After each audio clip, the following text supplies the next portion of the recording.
te donne un autre exemple. Alors imagine une personne qui se dit tout le temps « je veux être aimé, je veux qu'on me respecte ». À ton avis, où va son attention? Eh bien, elle va passer son temps à scruter tout signe de non-respect. C'est logique, c'est la loi de la polarité en fait.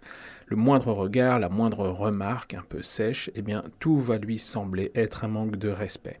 Parce qu'elle vibre ça.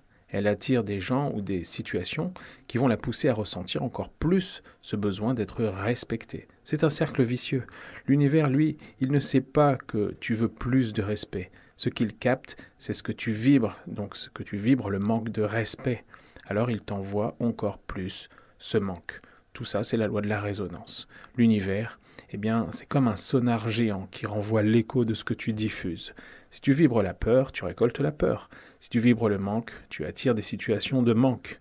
Et c'est là que réside la clé. Pour changer ce que tu vis, il faut changer ce que tu ressens à l'intérieur.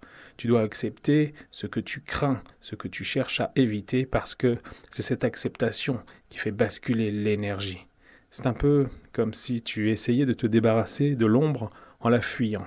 Alors qu'en réalité, c'est en te tournant vers elle que tu la comprends et que tu la dissipes. T'es pas là pour contrôler ce qui arrive de l'extérieur, mais pour reconnaître ce qui vibre en toi, tu vois?